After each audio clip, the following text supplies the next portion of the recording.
And so the first person I'd like to introduce tonight is Neal Schuerer. See, I got that right. Now I want to hear one of you say it 10 times fast. Neal Schuerer. All right. Neal is a former Iowa State Senator and restaurateur. He's now living in Colorado Springs. He's a leader in the National Article 5 movement. Now, how many folks in the room have taken the Ken Davis Constitution class? I'm just kidding. It's not, but you know, it's me leading it. So it's not really the Ken Davis class, but you get it. Who can tell me what Article 5 is about? What do you think Neal is? Convention of States. See, we got graduates in this room. This is a constitutionally aware room of people. And so Convention of States, Neal is at the tip of the spear of what we're trying to do here in Colorado. And so again, I'd like to introduce Neal, and Neal is going to take us forward the rest of the way, along with Sherronna and Congressman Steve King. So looking forward to hearing from all of you. Welcome.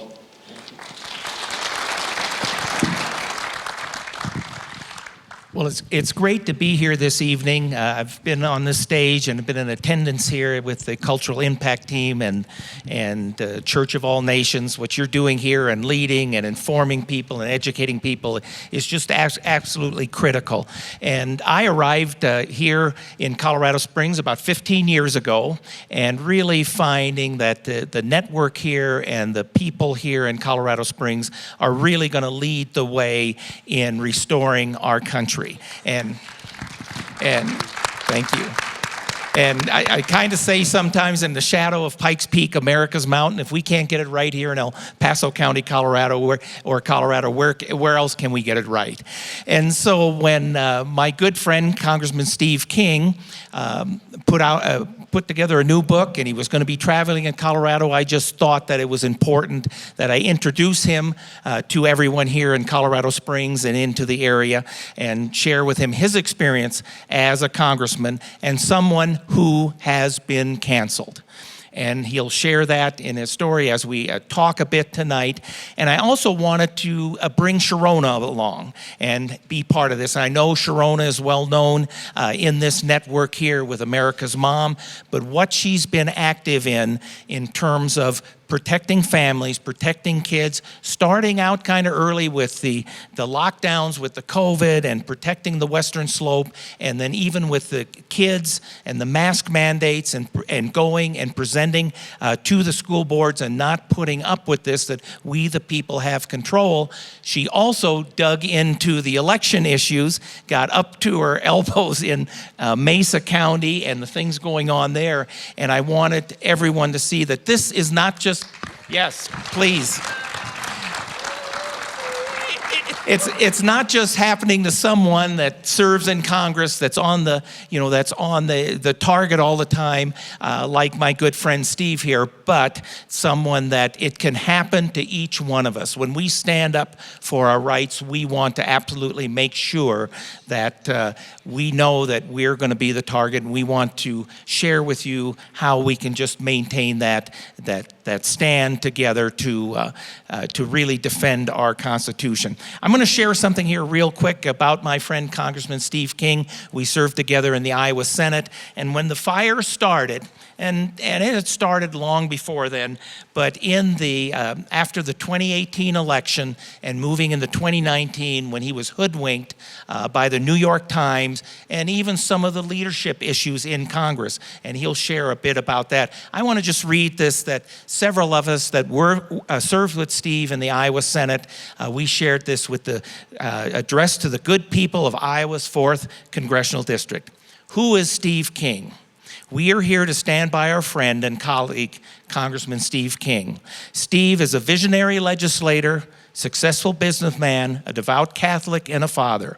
We have known Steve for over 25 years as a man of principle who defends the U.S. Constitution as written. We all served in the Iowa Senate together. We all witnessed his courage, boldness, and standing up for Iowa and Western values. He stands for personal responsibility under the rule of law. He serves the people of Iowa with tenacity, defending them against the intrusive, overtaxing, overregulating national government. Steve's accomplishments cut across a wide range of issues: the defense of the unborn, ensuring a safe workplace, the dignity of marriage, and English as Iowa's official language. Now these Iowa values championed by Steve are no longer fashionable. President Ronald Reagan always remarked, "A man can do almost anything if he does not care who gets the credit." That's our friend, Congressman Steve King. Congressman King has single-handedly saved the lives of thousands of unborn Iowa children, and his visionary heartbeat bill will save hundreds of thousands more. Abraham Lincoln also rhetorically stated, "What is conservatism? Is it not the adherence to the old and tried against the new and the untried?" That's our friend, Congressman Steve King. And it's signed by our own hand, Senator David Miller, Senator Kitty Rayberg, and Senator Neal Schuerer. And that's our friend, Congressman Steve King. I wanted to introduce him to my friends here in Colorado and Colorado Springs. So, Steve, I just thank you for being here.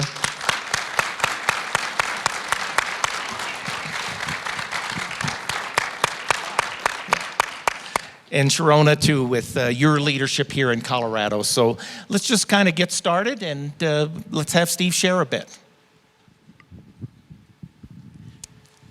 If it's looking at me, Neal, thanks for the introduction and a piece of the history of the battles we fought together. We were two warriors together on the Iowa Senate, and we took on the social agenda that nobody wanted to touch, the things we believed in, fought for them together. We were talking today that in 1998 we brought the Defense of Marriage Act into Iowa, and we had the debate on the floor, and the most profound question is, why do we need to do this? After all, everybody knows that marriage is between a man and a woman, 1998.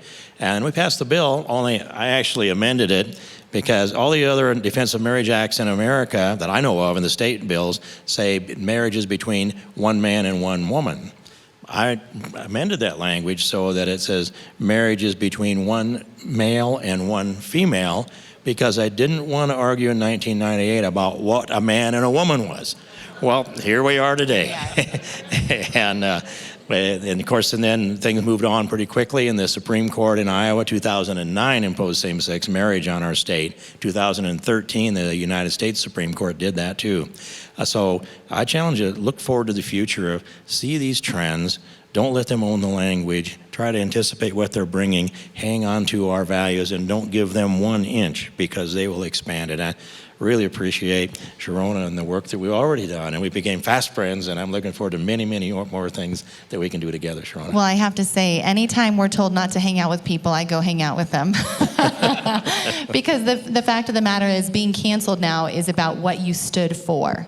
It's not about who you are or your character. It's what you stood up for. So I a lot of the people here are just now meeting you for the first time, and they don't know about your foundation and how you were raised, how you grew up. Take us back to before you ran for Senate in Iowa, and how did you grow up? How did you develop these incredible principles that even cancellation can't thwart now?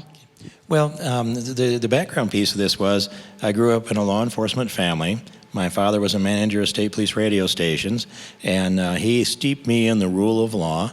The Constitution and the Code of Iowa was on the dinner table at night. The Bible was on the end table by the television. And he drilled it into me that this Bible is written with divine guidance, divine inspiration. The Supreme Court, the Constitution is the supreme law of the land. Now you will comply with all of this. And if you don't like it, there's a way to fix it and change it. And that is lobby your legislator to change the legislation or run for office yourself. So that was the foundation, and I believe everybody believed that, and they learned the same thing at their kitchen table, and of course it didn't turn out to be the case.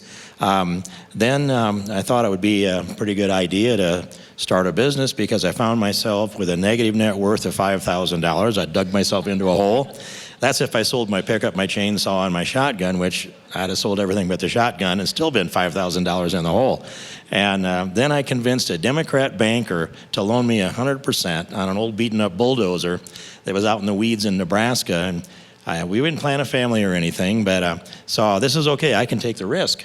So I went out and made that deal, and I came home, and it was 1:30 in the morning. It was hot, we didn't have air conditioning, and the fan was running in the room. And I was all excited I'd started a business. I walked into the bedroom, Marilyn was sleeping in there, and I said, "Guess what, I've got something to tell you." And she opened up her, I think, one eye, and she said, "I have something to tell you. I'm pregnant. And so so our business and our family started at the same time. I welded on that machine for 2 weeks, and then I was ready to I stuck it together to work it. I dropped the bit into the dirt at 7 a.m. in the morning on Labor Day, 1975, and at 10 o'clock the engine blew up. And about 10 days later, Marilyn, over there in the stripes, is standing on the tracks of an old D7 in the rain with a 7-foot cheater pipe, 4.5 months pregnant. And that's the business story and all of it, really. You don't have to tell any more of that. Then I was frustrated with what was going on in my state legislature. I would go down there and lobby them. And I had one of those cases where I'm talking to a state senator, and it should have been a no-brainer. And his eyes just glazed over like a dead fish. You know, how many of you guys can relate to that? Yeah, that's why you're all here. So, I could have snapped my fingers in front of his face and started all over, but I'd have lost him before I got him convinced, and I went home and thinking, I need a new state senator. And I started searching for one. I didn't know, but my friends were building a kitchen cabinet to push me into the running for the state senate. And there was a very important issue that came up. It was called parental notification. And that was if a minor is seeking an abortion, they'd have to notify her parents. Well, that part was all right, but they defined parents as parents, guardians, grandparents, aunts, uncles, brothers, sisters, and the whole are half-blood. And I read that, and my hair just went on fire, that they would dilute that to the point and take those responsibilities and spread them everywhere. And I said, well, you left out family cat, family dog, neighbor, and friend. So then I sent a text down, or it was actually a fax down to my state senator, asking him to support an amendment that would define parents as either parents or legal guardians.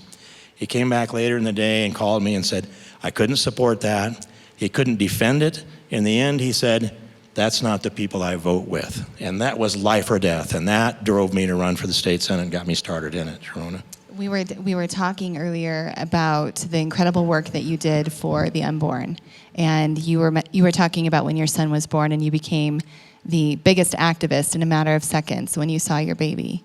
And here in Colorado, we just mentioned it before we started, but the most radical abortion bill in the country has been passed here in Colorado, and with that, you said, I can't imagine 1 minute before this baby was born being able to kill it, or 1 minute after being able to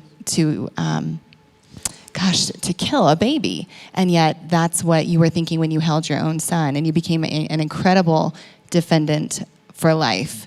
Talk a little bit about that and what happened that blocked you. You wrote a bill called the Heartbeat Bill.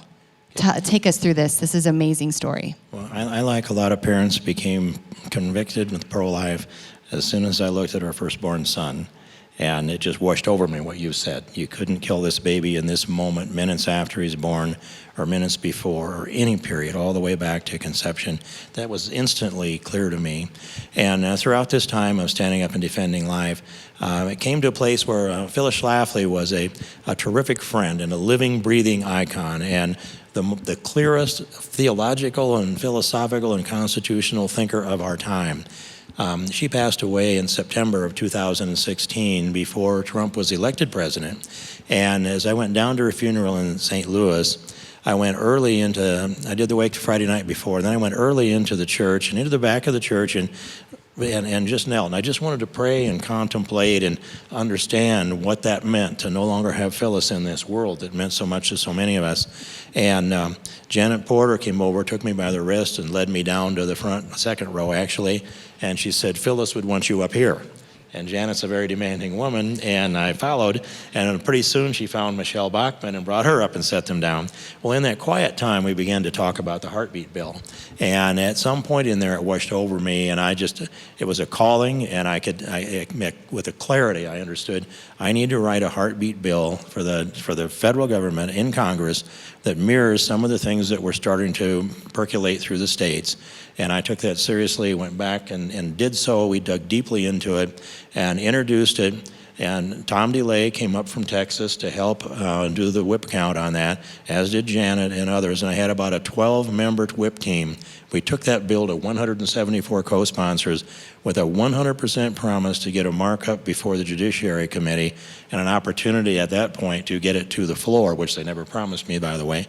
And in the end, I'm there with, we lost the majority in November 2018 in the lame duck session before Democrats took over. We had the perfect opportunity to pass that bill without exceptions for rape and incest.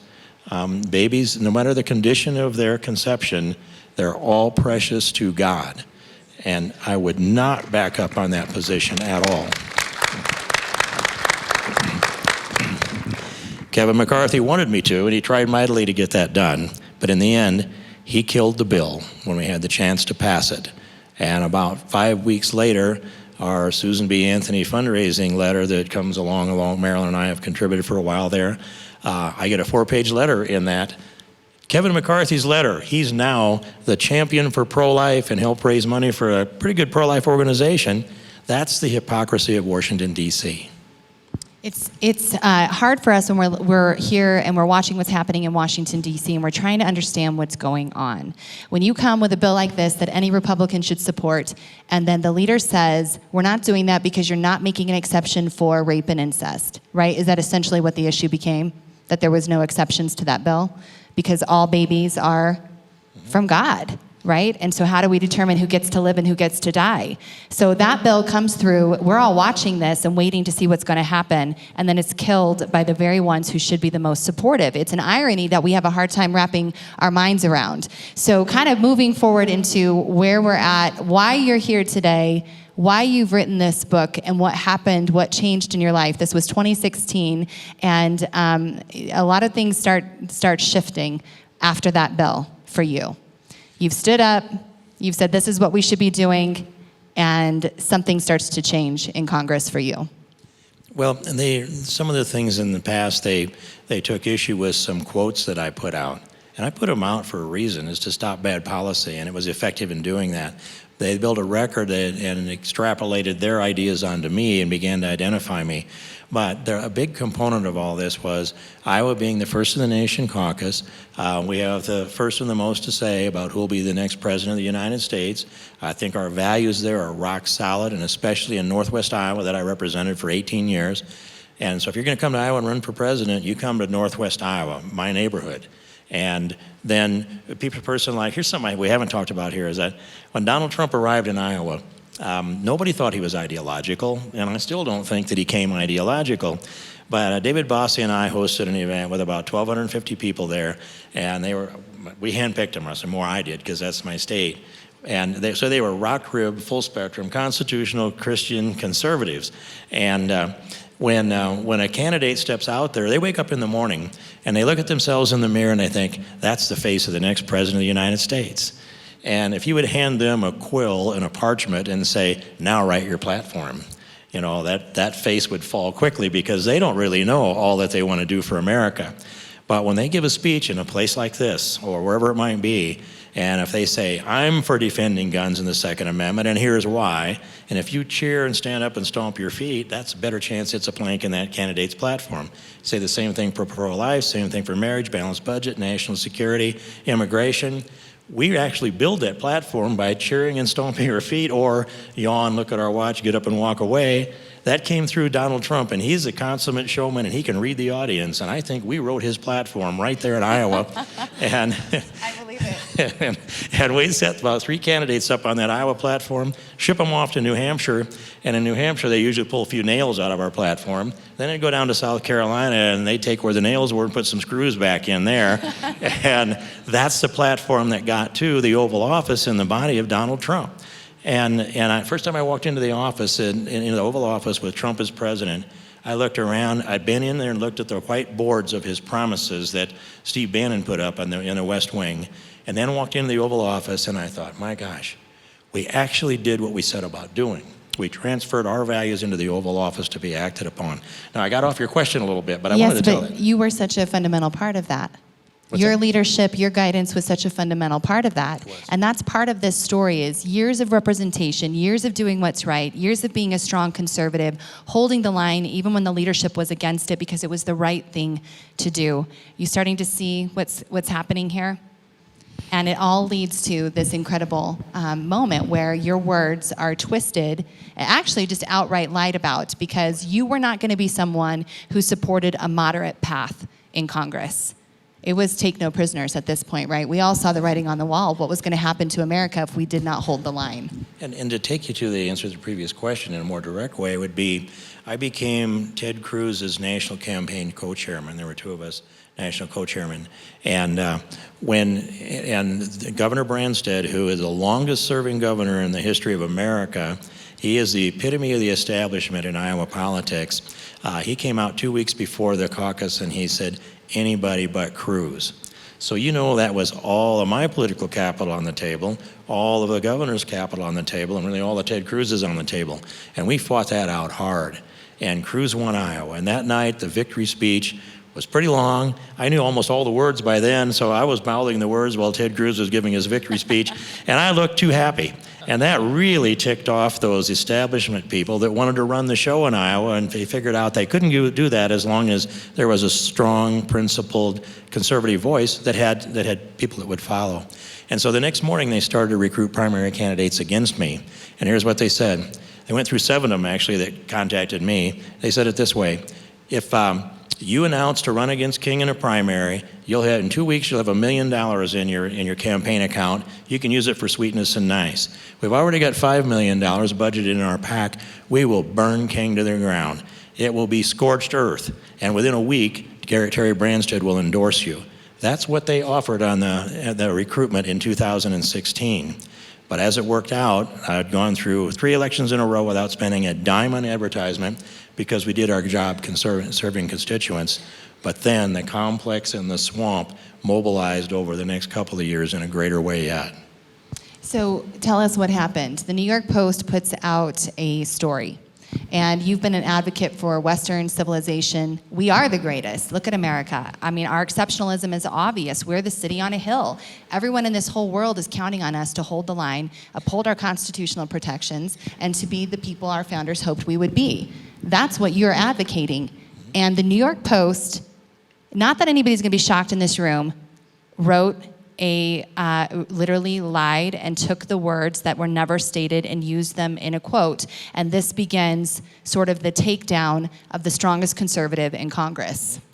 And so after I had won the election in 2018, I got a heads up from a presidential campaign manager, and it was Ted Cruz's, in a conference, and he said, they're going to try again.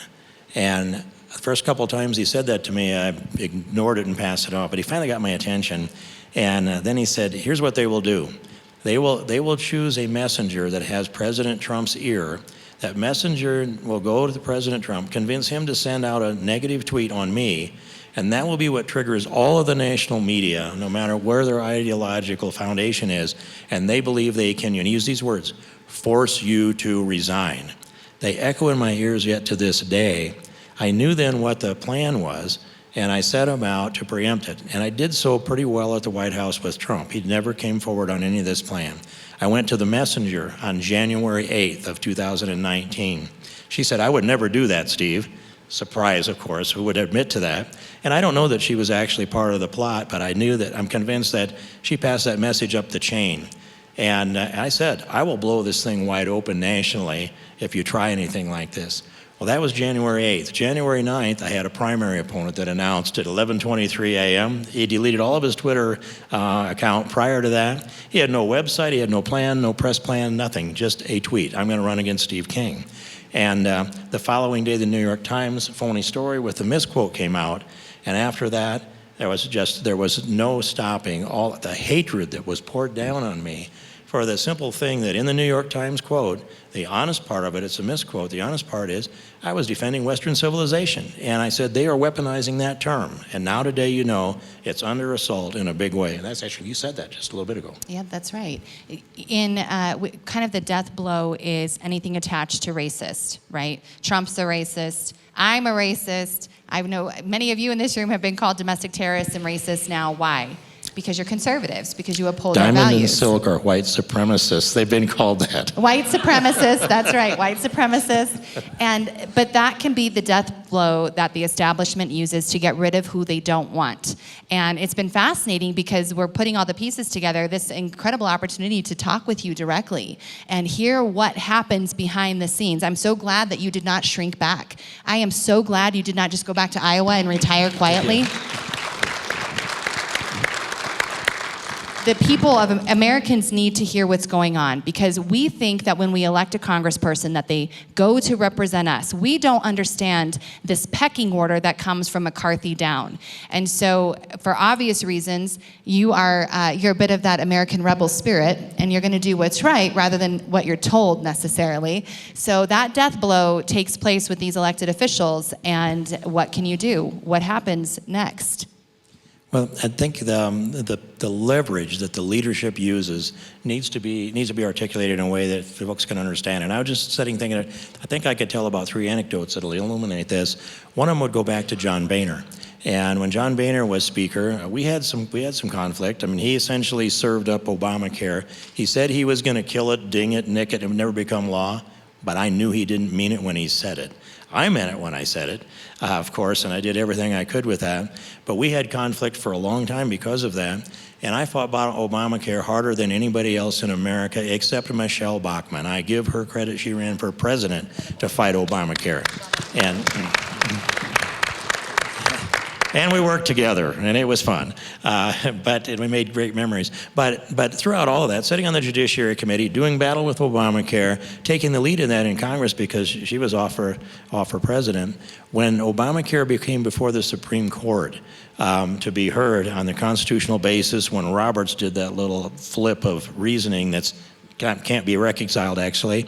I wanted to hear the oral arguments before the court. And I'd been to hear those in past on big cases, so it wasn't the first experience. And we called over there to get tickets, and they said that we couldn't get tickets. And another week went by, and another week went by. And finally they said, well, we gave those all over to the leadership in the House and Senate because there's so many requests, we don't want to broker that. And so my staff would call John Boehner's office, and they would say, there are no tickets for Steve King. He doesn't have the seniority. He doesn't have he hasn't earned this. Well, if I didn't, then no one did, I thought. That was maybe my ego speaking. But I knew people that turned tickets back in that didn't want them. And so it was clear that we were not going to get tickets through John Boehner. And so we called over to John Roberts, and he said, well, I can work that out for you. Here, I have my own personal bench up front. Here's 2 tickets for the personal bench, and you can have a front row seat to hear Obamacare. Well, then I figuratively had those tickets in my pocket. I had them in my possession. I went over to John Boehner's office and walked in and did an impromptu meeting, doors closed, no staff. And I said, I want to know why I don't qualify for tickets to hear Obamacare before the United States Supreme Court. And he sat there and he said, I don't reward negative behavior. And I said, define negative behavior. And he said, well, you haven't been complimentary towards me in the press lately.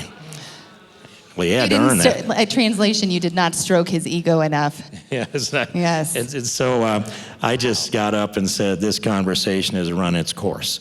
But that gives you an idea of the leverage. He didn't care whether I even knew that why I didn't have tickets to hear this. He just liked to extract the vindictive pain.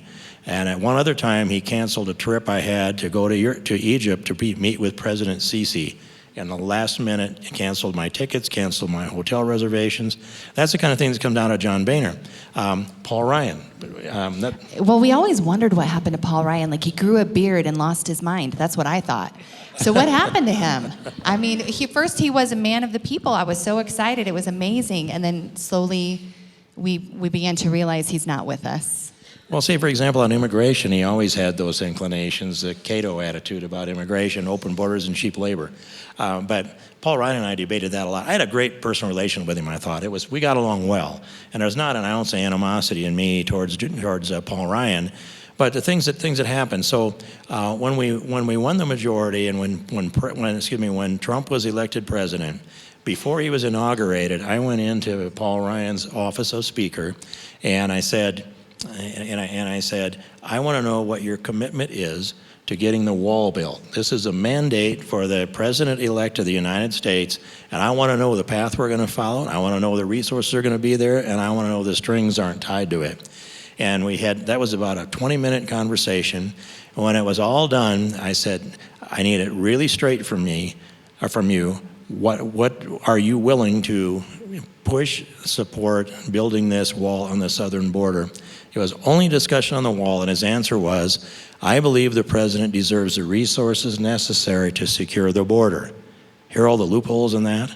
And you saw them unfold.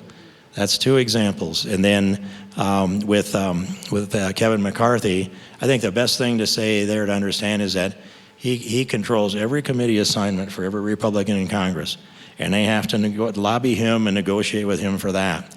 He controls whether you're going to be a ranking member in a subcommittee or a full committee, or if a majority coming up, it'll be the chair.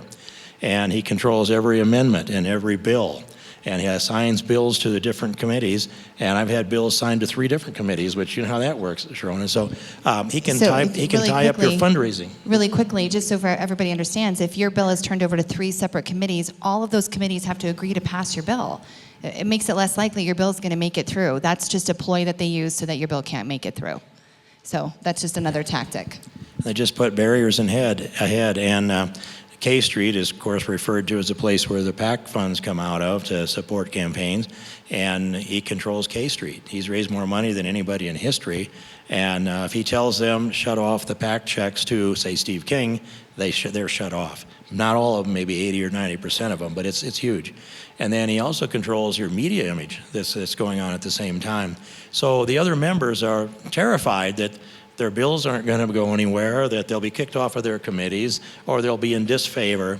And it's like one person sits there with all that authority. And they passed legislation probably a dozen years ago that allowed the party to raise more money and didn't allow members to raise. We always have that individual cap.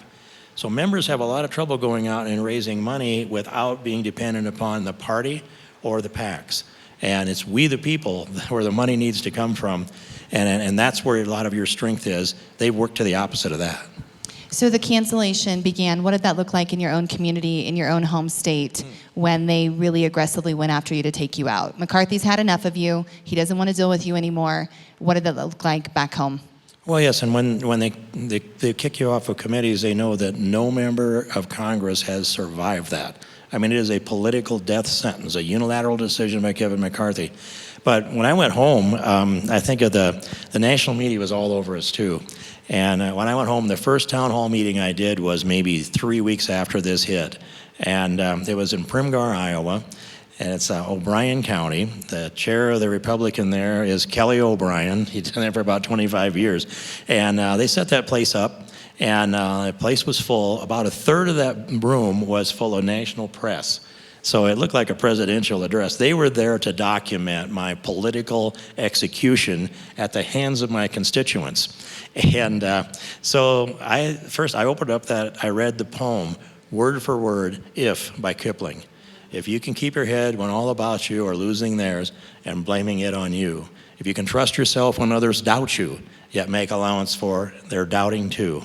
I went all the way to the end, and everybody sat there just paying attention. I'll say not quite transfixed perhaps, but it was really, the mood was there. And then, I spoke a little bit, I took questions. First question was about the Tanzanian miracle kids, which when you read my book, that's my favorite chapter. We saved the lives of some kids from Tanzania. And then the second question was the same thing. They asked about a dozen questions about the Tanzania miracle kids. Nothing else came up. And there was the national press supposed to report my political execution in front of my constituents, and I got nothing but praise out of there. And Kelly O'Brien, being a good Irish Catholic, he said, well, I sprinkled the room with holy water, and they didn't know what hit them. It's been an incredible career of service that you've led, and what you and your family have given to the people of Iowa and to America, all the things we haven't even touched on that you'll find in the book, working for or really against illegal immigration because it has hurt us so much in America, taking positions that weren't popular because they were the right thing to do. This cancellation that happened to you as a congressman has happened to other people, but they just tend to not say anything about it. They just go back to their life and they move on. We're living in a time right now where we wanted the swap the swamp drained, right? And someone was kind of giving this visual the other day. When the swamp is drained, it doesn't mean all the bad goes away. It means the water recedes and we see all the filth below. And I really see what you're doing, Congressman, as exposing the filth below so that people understand what is happening there. And I thought it was an important point as a constituent, as a voter, when I'm looking at if my congressperson is doing what we sent them there to do or not, or if they seem to change once they get into Congress, as you all know that happens, what is happening? And this has been such an insight that you either have to toe the line or you will be punished. And you might even completely lose your entire political career.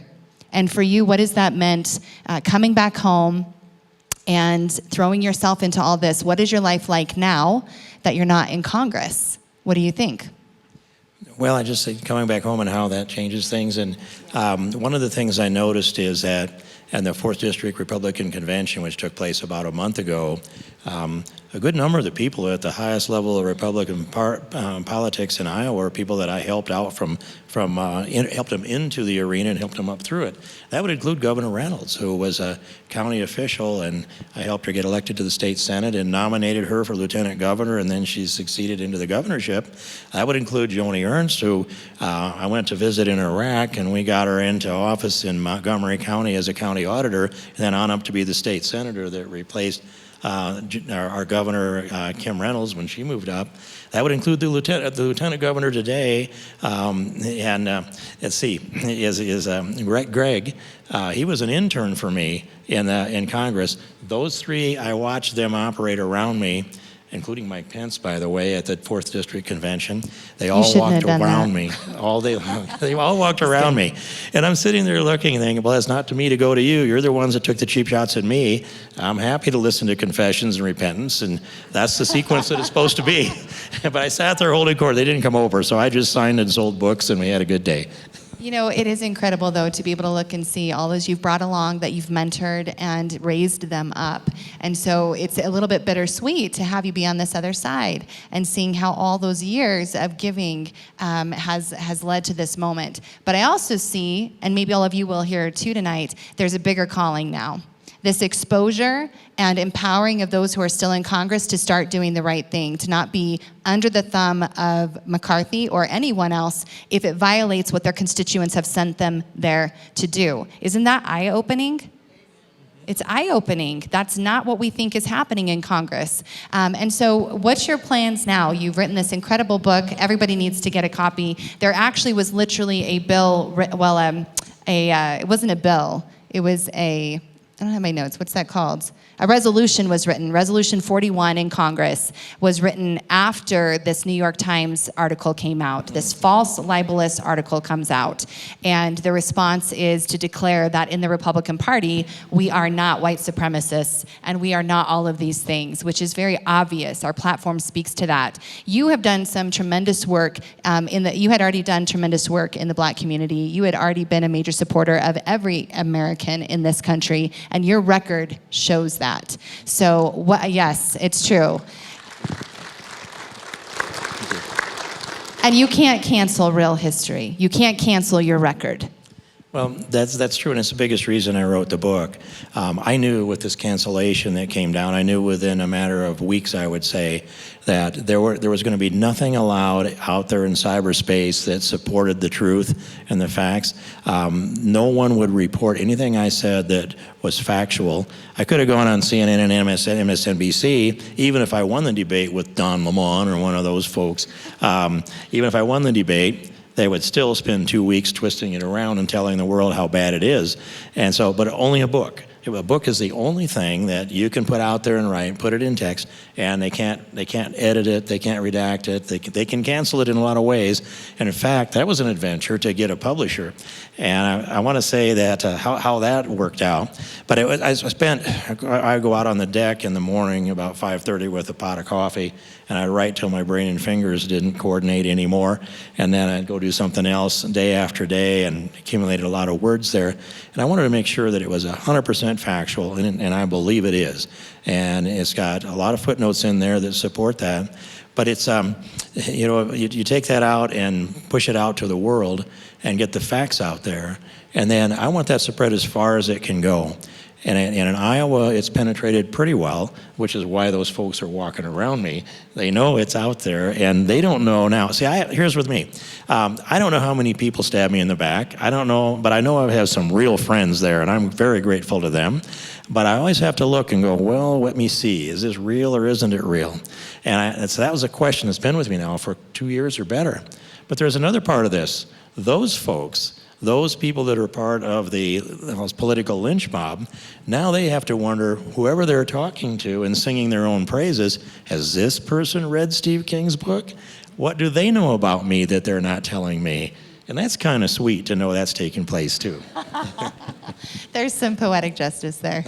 Absolutely. Well, we've got just a couple of minutes left, and we're going to be bringing up Peter in just a moment here. But I think in our country today, in our local small communities, we have to come around those people who have stood up for us and who have chosen to, I love the title of your book, they've chosen to walk through the fire rather than give in to being liked, being celebrated, being given a potential committee spot, being exalted before men. I love that God says in due time, he will elevate you. And I think that's what we're seeing right now. We have to come around those people who are doing what is right and continue to stand with them. And Neal, really to your credit, Senator, I never refer to him that way because he's always so humble. I didn't even know.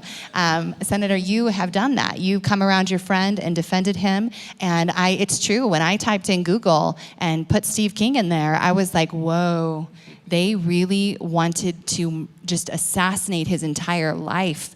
That is worth looking into and investigating and figuring out why. Why was he such a threat to the establishment? Why would they come after someone like this who has had an incredible career and done so much for America?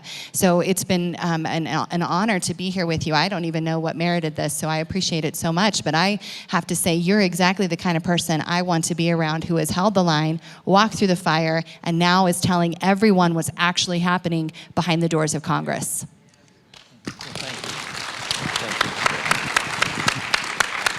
Well, and one of the things in terms of having Steve come to Colorado Springs and to meet my friends, and we've had a lifelong relationship, as I looked at people step away from Steve, we were all considered friends. We were colleagues together, which Steve shared.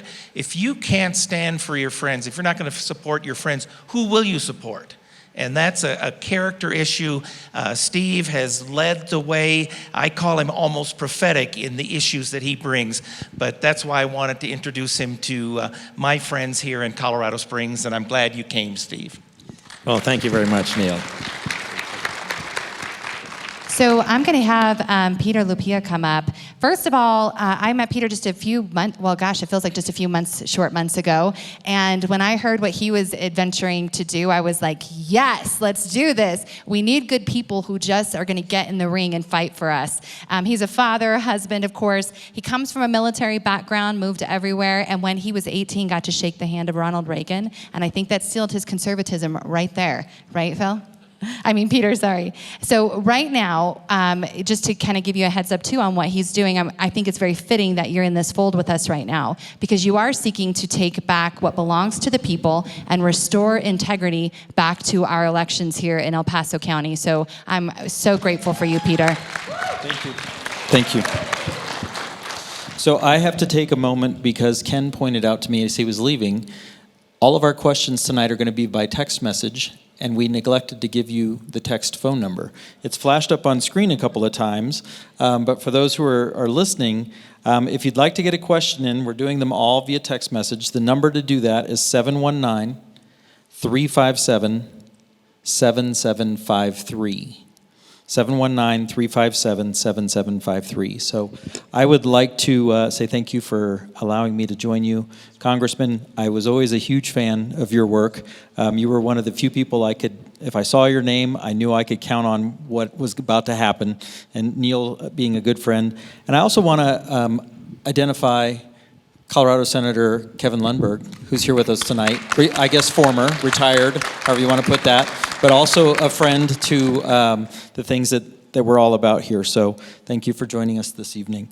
So I have a few questions that have come in, and so keep them coming, folks. So Congressman King, the first question, and this name was already brought up, what happened to Mike Pence? And do you trust him now?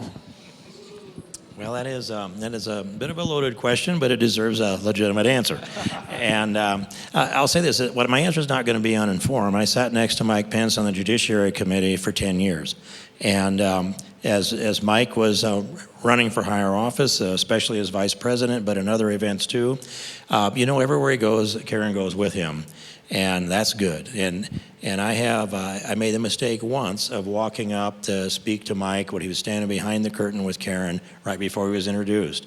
But every time behind that curtain that I know of, he's holding hands with Karen and they're praying that God delivers him the words necessary. So I think he's a deeply convicted Christian man. I also think that Mike will he'll do some political calculations and not take the risk to get right to the principle. There's a thread of pragmatism within him.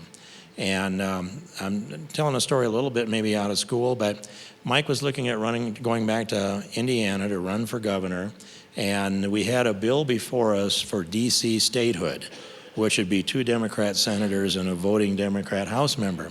And Mike would come to me and ask about what I thought, and I would give him the constitutional argument against it, and then he'd give me a little argument back again, and I'd give him a rebuttal, then he'd go away. Next day he'd come back again. We spent 2 or 3 days with that, and it's my conclusion, and I wouldn't necessarily say I can assign it to him, but as preparing to run for governor in Indiana, he wanted the black vote to be find a way to get that support.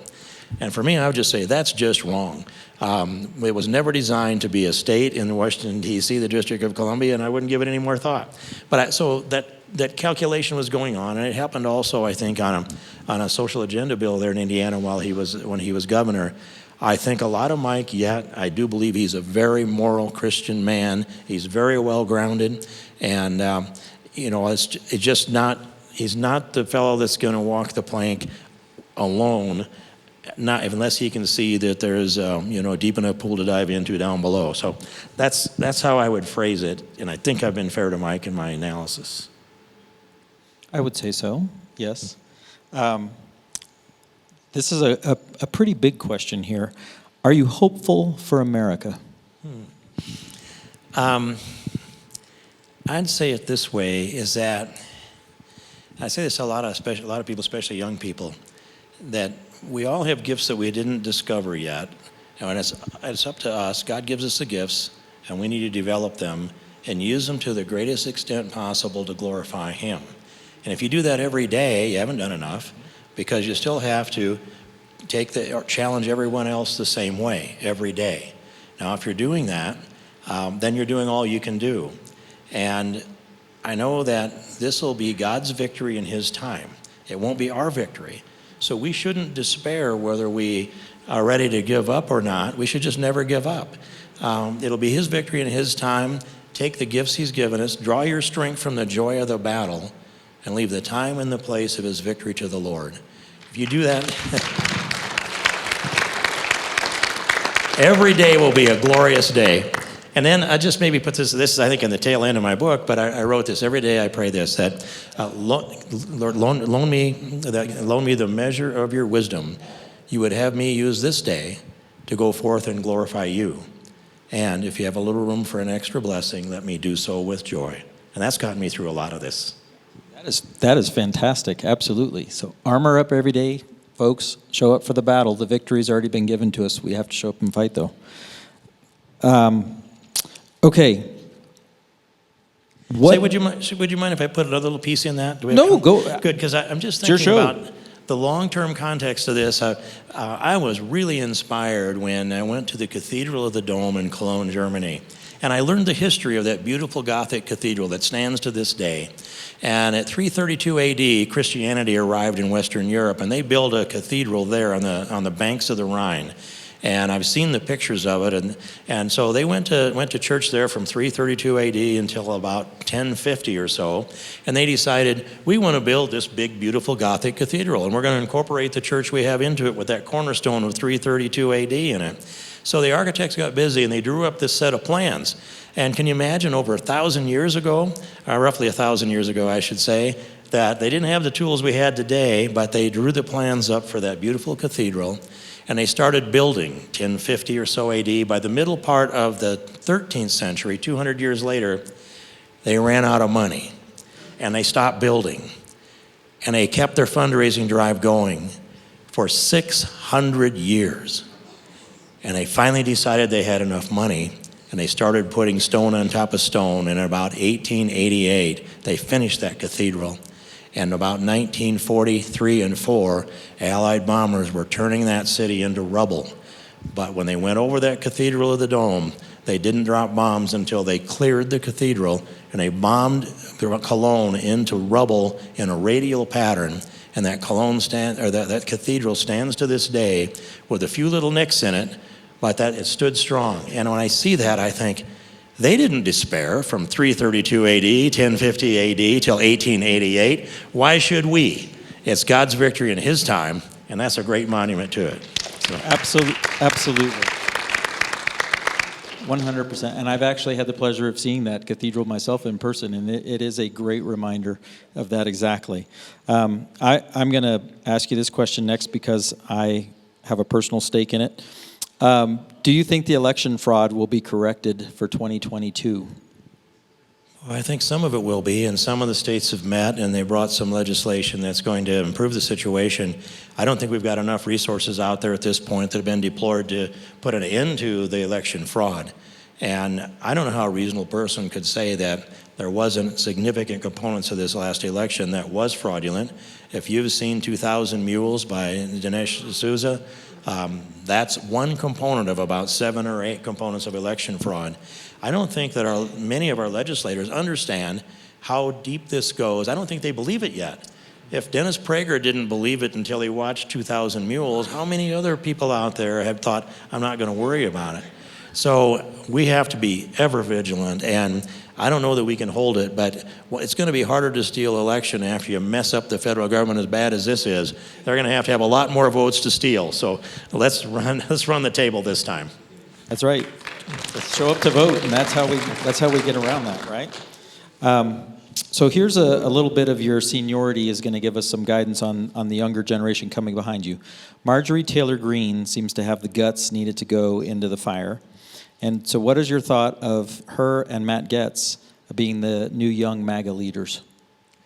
Well, Marjorie Taylor Greene, we've texted back and forth. I haven't actually met her personally, but I'm inspired by the energy she brings. And when the Democrats kicked her off of her committees, she came right back at them and did a press conference and told them what was what. She hasn't let up since then. And just yesterday, she won her primary. She will be reelected in Georgia to go back to Congress, and I want to see Marjorie Taylor Greene and Lauren Boebert and anybody else that can keep pace with them. I endorsed a candidate for Congress in Texas that he fell short in his primary, and his name is Roland Lopez. But the reason I endorsed him is because he said, you elect me to Congress, I'm not going to be sitting there in a bunch. I'm not going to be following other people. I'm not going to be standing shoulder to shoulder with Marjorie Taylor Greene and Lauren Boebert. I'm going to be leading them. And I said, all right, you're my guy. And it's too bad he fell a little short on that, but that was Kevin McCarthy's money that made sure that he got a rhino in that race instead of our principled conservative with fire in his eyes. That's disappointing. So you mentioned the word endorse. You endorsed someone in Texas. This next question kind of puts you back on the hot seat. Are you planning to endorse anyone for the congressional races in Colorado? In where was that? Here in Colorado. Oh, in Colorado. I guess we can be specific for here in the 5th Congressional District if you really want to get focused, but just Colorado in general. I'm sorry. I should have understood that. I have to be real cautious because I'm the most toxified person in the whole political arena that's there. So if I make an endorsement, it might just kill off their campaign, and I want to be cautious about it. I always say, I'm there if you need me, but don't let me kill your campaign. And I am doing consulting behind the scenes in a whole number of races that I can help that way, and I wrote an endorsement for a state house candidate in Iowa just today. So I want to help where I can, but I want to be cautious how I do that. It Do you have definitely something to add? seems like this is an opportunity for you. All the years of experience, everything you've done. I mean, being able to be mentored. You mentioned Phyllis Schlafly, and of course, I never met her in person, but I did read her book, A Choice, Not an Echo, and I was extremely empowered by that book. My eyes were open, the scales fell off, and I was like, there are bad people out there who just don't want America first. And so we've got to keep standing up against that. And she was very similar in mentoring that you're doing right now to so many and have been for decades. So I think you will be more effective in this capacity than even when you were in Congress. Well, I hope that's the case. And in the book, what the book does is it gives me back some of my political capital and lets me have the traction to be able to take this background and this experience and help people. And it helped me understand the genuine conservatives out there too, because I've seen the posers for a long time. And so I just, the first couple of years of this, the leverage wasn't really there. I can feel it coming back. And part of it is too, I don't want those folks, the complex or the media, to write my political epitaph. I want we the people to do that when that time comes. And meanwhile,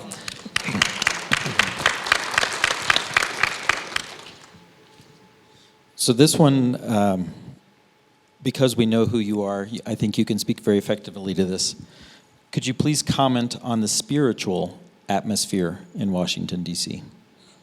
You know, and I hear the laugh out there, and that's what I thought when I went out there too, and there's reason for it still. But I will say that there's many networks out there to support Christian men and women. And I think today, for example, I learned that Congressman Jody Hice lost the primary race for Secretary of State in Georgia. He saw the corruption in Georgia in the election and decided he would throw himself into that.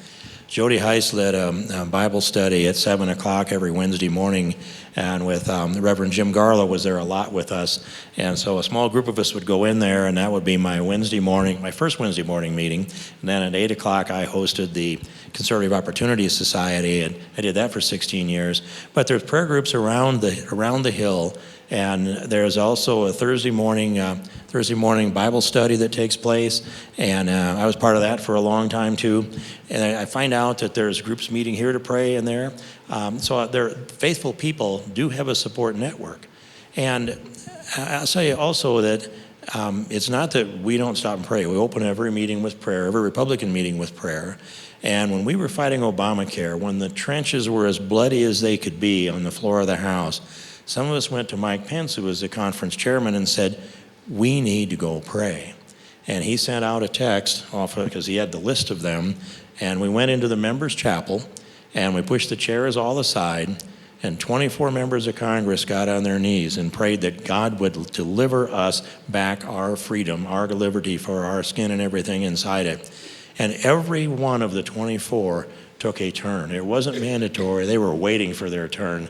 And for me, I have an experience that I can't forget, and that is that I just got a new phone, a BlackBerry, and I didn't really know how to operate it yet. My staff didn't know where I was, and they kept calling me, and that phone would ring, and I tried to shut it off, and it rattled that session.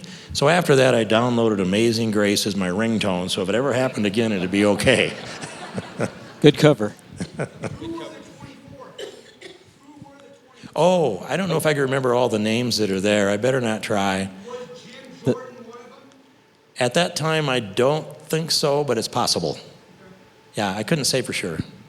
And I'm gonna ask that we not try to shout questions from the audience, please. Thank you, because we don't. Well, one, the audience who's watching doesn't get to hear them, and two, we are trying to stay focused up here. So thank you, though. What is the best way we can fight abortion today?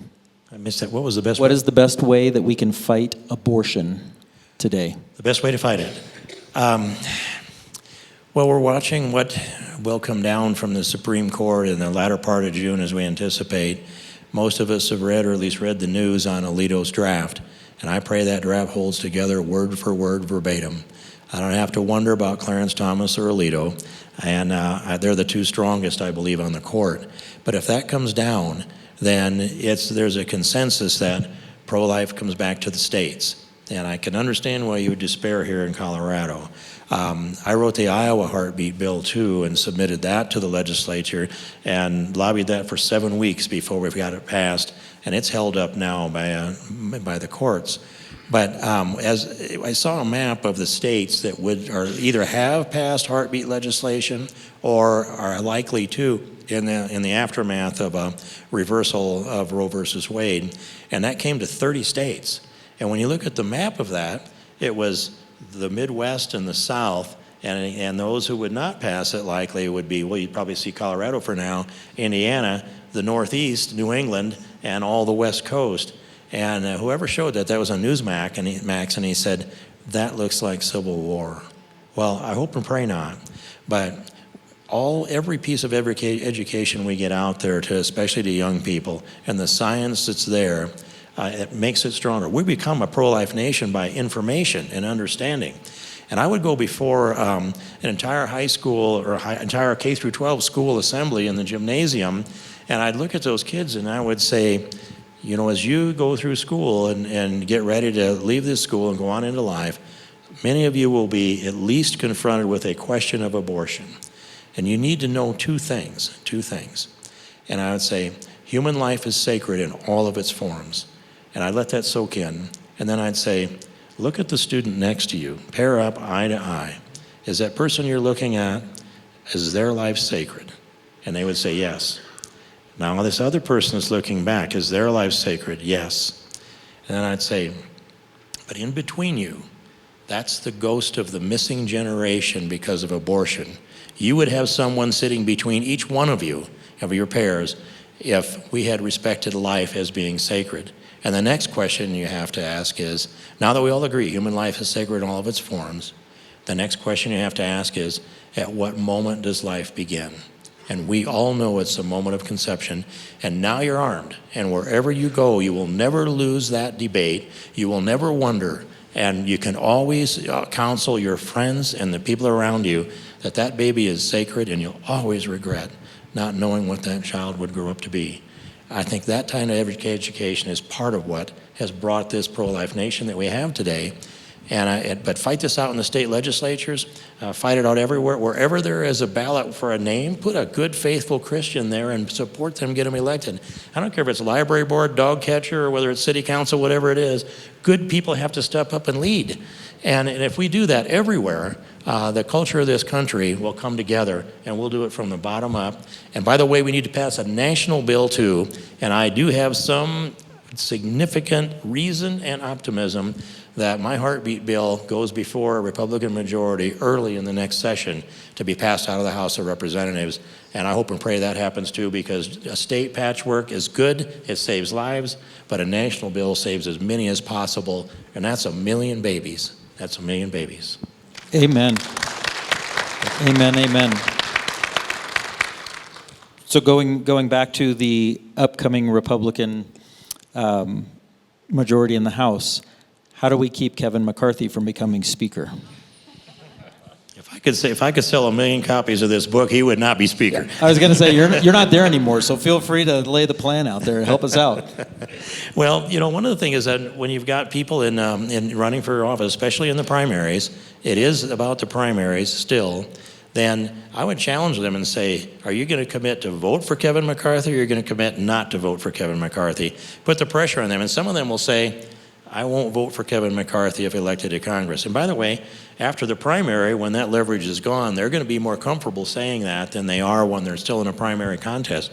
But there's that. There's certainly a group of people in the House that might band together. This back channel information says the Freedom Caucus voted that they would never support McCarthy for Speaker. And that's kind of changed a little bit because of the leverage McCarthy has used to move people and advance them that he needed on his side. I think I might have heard her name back there earlier. And so that's another piece of leverage. And I'm working that with former colleagues that are friends and also with non-government organizations. So there's many levels, many fronts to do this, but pick your arena and go in there and weigh in. You can write letters to the editor, you can call into radio stations, you can bring friends and colleagues together and support your candidates and call them out. Call them out on how they might vote for Speaker and let them know why. Kevin McCarthy is a narcissistic abuser, and I mean that from the clinical sense, and he is not morally suited to be the Speaker of the United States House of Representatives.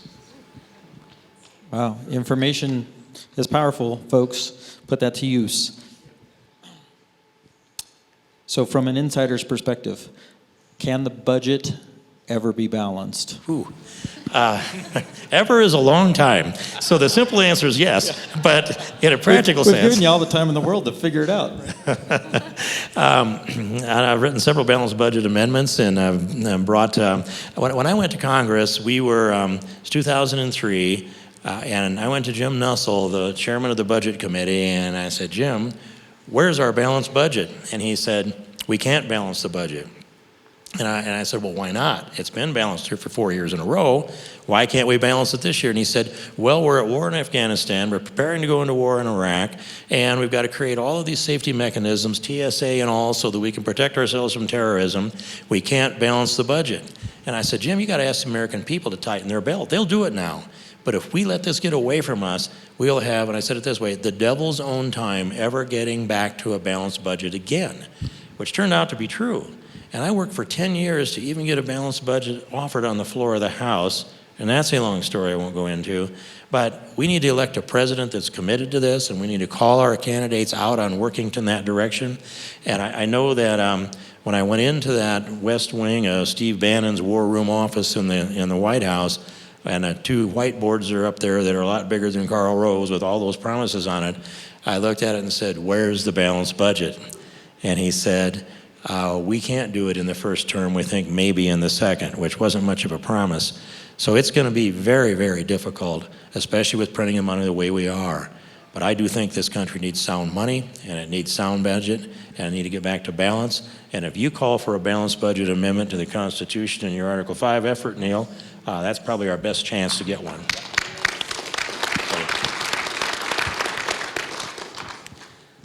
So as we're nearing the end here, because we want to make sure you have time to get back and talk with folks. I have a couple more here. This one is topical today. Would you be willing to comment on the shooting in Texas? And specifically, how do we as Christians and conservatives respond with compassion, yet logic? I'd say there's probably not anybody in this room that hasn't prayed for those children and their families. It's about the most awful tragedy that I can think of. And that's the part that it'll take forever to work through, and there's hearts that are broken and holes in families' lives that they'll never be filled. They might be diminished something over the decades. But as I had a conference discussion on that this morning, and we know that Democrats are going to try to use it for gun control, and we can't let them utilize that because we must defend our God-given liberty, and that means hang on to our Second Amendment. But so that aside, I'm hearing from respectable conservative members of the House and Senate that they want to take some COVID money and invest that in school security, putting an armed guard in every school. Well, that makes some sense to me, but I don't think it solves our problem. And I wrote a bill about 3 years ago. I can't quote it all, but it was this, that I wanted to know about what's the root cause of this. And we went back and did the research, actually out of my campaign office, and found the first mass killing that we could identify in America was in the first decade of the 20th century. And then the next one came about the beginning of World War II. Then the next one came in about 1966 at the University of Texas, if you remember. And then we'd have a mass killing maybe 10 years later, and then 5 years later, and then one a year for a number of years. And now it's multiple mass killings a year. What is this phenomenon? So I wanted to do and I still want to do, a complete study that gets us down to what are the root causes. I want to know, identify each one of the perpetrators, the weapon that they used. I want to know what their education was. Did they have a father in the home? Were they playing video games? Were they getting mind-altering drugs that we use, just throw it out there like candy, starting from kindergarten on up? Prozac could be one. And so what I've learned is that when they go on a mind-altering drug, the risk of them becoming violent while they're being ramped up to this plateau of steady drug taking is much greater than once they're on the drug, which is supposed to calm them down. And then when they go off of that, if they stop taking their drugs, they're at least as violent coming off the other side. So I want to know all of this, and it can't be that hard to pull a study together, put it in a spreadsheet, find the common denominators. We want to have a lot of indicators along the way. Find the common denominators, and I want to know about their faith foundation. Do they grow up in a faith family?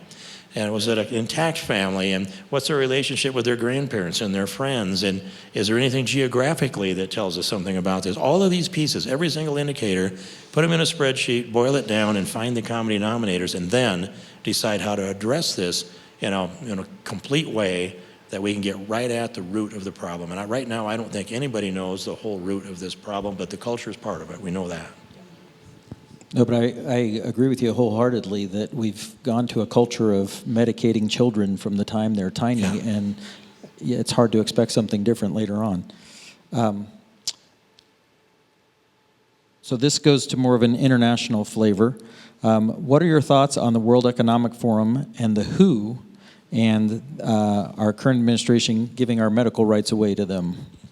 I smiled over it, Sherronna, because what's cooking over there in Davos and other locations where the World Economic Forum takes place with Klaus Schwab and George Soros and Bill Gates and a whole list of those other nefarious oligarchs. What it is, I think it's the greatest threat to our civilization that we've ever seen. They control more capital than any group of people ever has. They can manipulate the world in ways you never imagined. They are atheists, for one thing, to a man, and they believe that they can manipulate the actions of all 7 billion people on this planet. They can make you decide what they want you to eat. They say openly that so far they regulate everything outside of our skin. They're going to regulate the things inside of our skin too. That's straight out statements. You know they want to reduce the population of the world. They think that population should be reduced dramatically. I'm glad to hear Elon Musk says the opposite. Double it. What's 14 billion people? We can handle it. I agree with him on that. Have a lot of babies, especially folks that believe right. But the folks there, the Klaus Schwab operation that's there, it is chilling. First, being godless. Think of this. You're sitting there, one of them is likely going to be the next trillionaire. If it's not Musk, it'll be somebody. But they sit on trillions of dollars that they manage and manipulate. And so the oligarchs that are godless believe that they have the intellect and the knowledge to manipulate and shape the world to their will, and that would be their lasting legacy and accomplishment as they go off into oblivion and to what won't be the next life for them in their belief. And so I think it's very chilling. We need to learn a lot more about this. And I have listened to a couple of tapes and listened to them talk, and it's just, I don't know if I can even express how sickening it is to me to think that mortals would have such an arrogant attitude and the resources to do to us. But they believe that first, they have contempt for faith in Christianity, and they will just say straight out, you don't have individual rights. You can serve not the state, but, and by the way, they want to erase all of the borders in the country, or in the world, excuse me, and they come by some of this stuff honestly. I mean, Klaus Schwab's father was an active Nazi in the Second World War, and that's proven. George Soros' father was a globalist who wanted to erase the national borders, eliminate nationalism, and impose Esperanto as the single language spoken in the world. So both these guys, the top two guys, they come by their ideology honestly. They're extremely rich and manipulative, and we need to bring them out into the open. I need to learn more, and this country needs to see who our enemies are. Right now, they're a great threat to our Western civilization itself. And I think they got a line on me because of a meeting I had in Austria a few years ago. And I know that you read a little about that, Sherronna. So that's kind of what I think about those folks. And it's a big, big threat. Very big threat. Very big. Well, thank you for that. With that, I'm going to bring the question and answer period to a close. I want to say thank you, Congressman. And I'm going to kick it back to Sherronna here to wrap us up. But thank you for taking that time.